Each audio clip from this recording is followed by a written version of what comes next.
Hi, it's Phil here. In this video, which is the third of the auto timetable creation videos, we're going to be looking at the results of what our mask gave us and moving that through into the step 4, the student allocation, where we get to fine tune what classes the students actually end up in terms of balance and numbers. So remembering on this screen here, it is a result of what we had in our mask in the previous step. And so it's brought through classes into lines, and we can look through these and make any adjustments by dragging between lines, and they'll get auto renamed. So at the moment we can see we've got level 2 art P with KF, that's the teacher, and line E. So it's auto named this on the class. There are no students in these classes yet. It's basically waiting for us to make the final adjustments of options across lines before we move this on and students are allocated to these classes here. Note here that as lines are brought through from the mask, they're auto dated and timed, so you get, if you're going back and forth getting the best balance of lines possible, you can move back and forth. If you find a newer one it's not as good as a previous one, you can go back to that, no problem. You can name them yourself. So if you make some changes to here and you want to keep that as a reference, just type a name in here and save that, and that'll be there for you to move back to if you made further changes at a later time. Once you have got the lines to a point where you want to see how the students fit across them, you need to tick confirmed on the right hand side here and then move through either using next or from the drop down pick student allocation. Confirm means it'll take students and put them into those classes that you had in the lines there.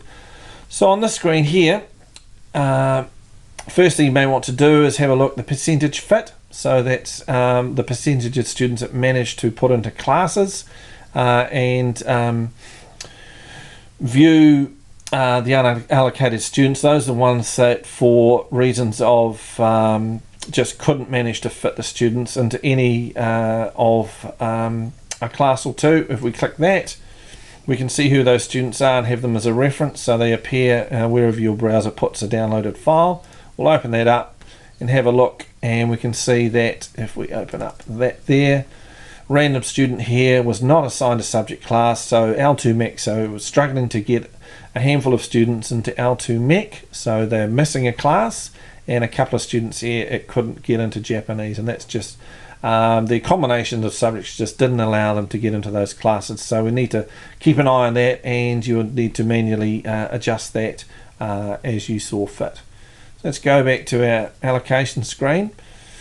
At the top here we've got a range of filters, so we can drill down to a particular year level and work on that, a particular course or a subject. Alright, so the course level brings all the people together in 9 English. At the subject we've got an even higher level there if you needed to do that. And then year levels here, the pin status. So once we start pinning students, pinning being that if there's say 2 English classes in a line or across lines, you can pin one of them because you really want that student or group of students to stay in that class. Once you've made adjustments, we click allocate, it'll adjust other subjects but not the one or ones that you pinned.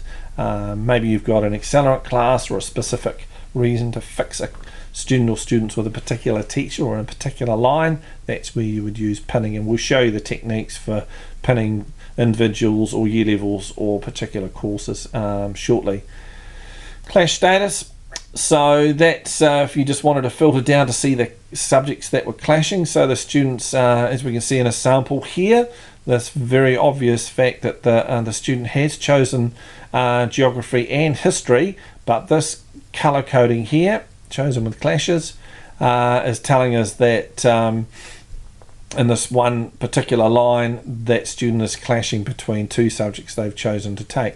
So at this point we start thinking, okay, do we change the student or do we change the options in the lines, moving back to our option lines on the previous page and jiggling that. And the other key here, the lighter colour chosen, and so that means tells us, as we'll see when we open a student up, they've chosen that subject and it's fitting. Other bits of information we can see looking on the L2 ENGX class here, there are 17 in the class, just a little visual to let us know that. And over to the right here, an export button, and then that throws all the data out to an Excel spreadsheet, which many of you like to use to have a look at your data in perhaps more detail here. And when we move on to the next step, we again have a confirm button. That's really telling the system that what we've done, quite happy with at the time, and we're going to take this and move on to the next step. Over to the left here, we've got all our students listed down. As we can see, we can move down through our students. It's split up into pages just to make it a little bit easier to handle, and we can move through the pages with these buttons here. And off to the right, it tells us that there are 237 students, and we're currently seeing 50 of them as we do. To the left of each student, you can see the little arrow we use a lot in Edge, and if we click that, it opens up the student to see all of the information on them. So in here, here's a good example. We have the student here.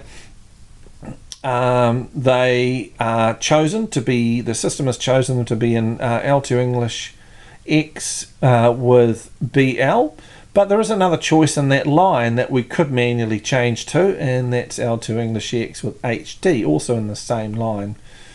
They're fitting into 12 accounting. Here we've got our clash between geography and history, and over here they're fitted into this class here, the L2 Mat X with an unknown teacher at this point. So in here we could we talked about pinning, so if I wanted to, we could pin the student into the L2 if we didn't want it to move. So we just simply click on the actual student, and we can see the pin visual comes up here that tells the system do not move the student out of that class. Let's open our view up again so we can see the pin in there. Now we've got a choice here, as we said a minute or two earlier in the video. This is a clash. The student wants to do geography and history. Our algorithms have placed these two in the same line, so we have the choice that all timetablers have. Do we go back and change the lines, or do we look at the students involved in this case and then give them another choice, counsel them to a different subject? But from Edge's terms, if you want them to have a particular subject, we click the subject you don't want them to have, and we can see the colour has changed, so now they're chosen in this line to have level 2 history with MF and D. So they're probably a subject short, so something needs to be done about that, but in terms of Edge, that is how we manipulate the subject they're going to do.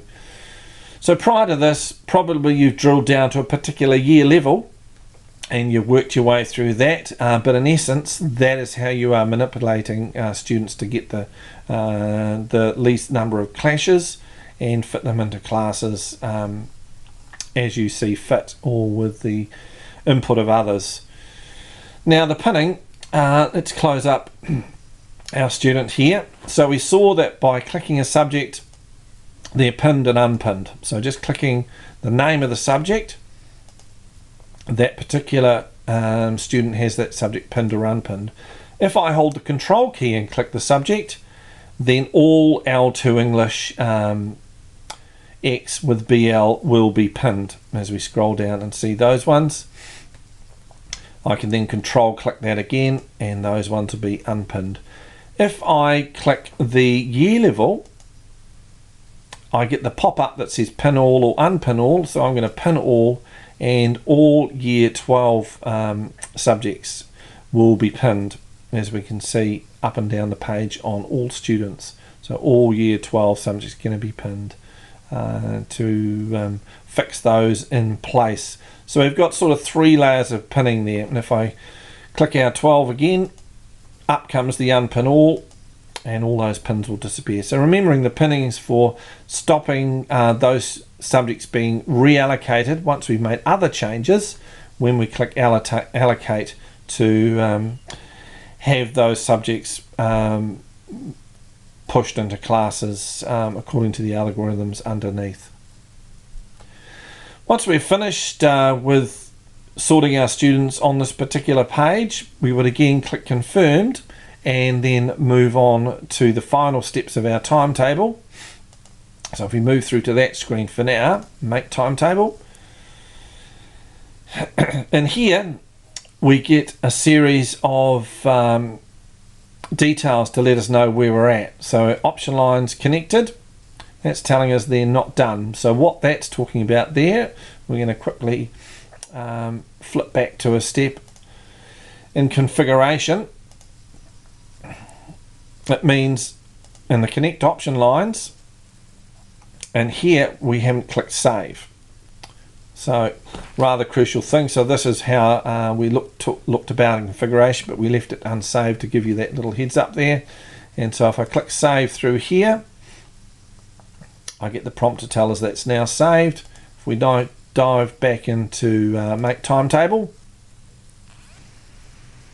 and we see that's now disappeared, and we've only got the other two steps to do. So allocation is not confirmed. So that was on the previous step. I didn't click confirm for demonstration purposes. And also timetable built, well, that's where we are now. So once we had confirmed, we would have a button to click that will build the timetable to enable us to go forth and have a look at the clashes on students, and then go into the modified timetable screen, which will be the subject of our last video, where we add our core classes and things like that.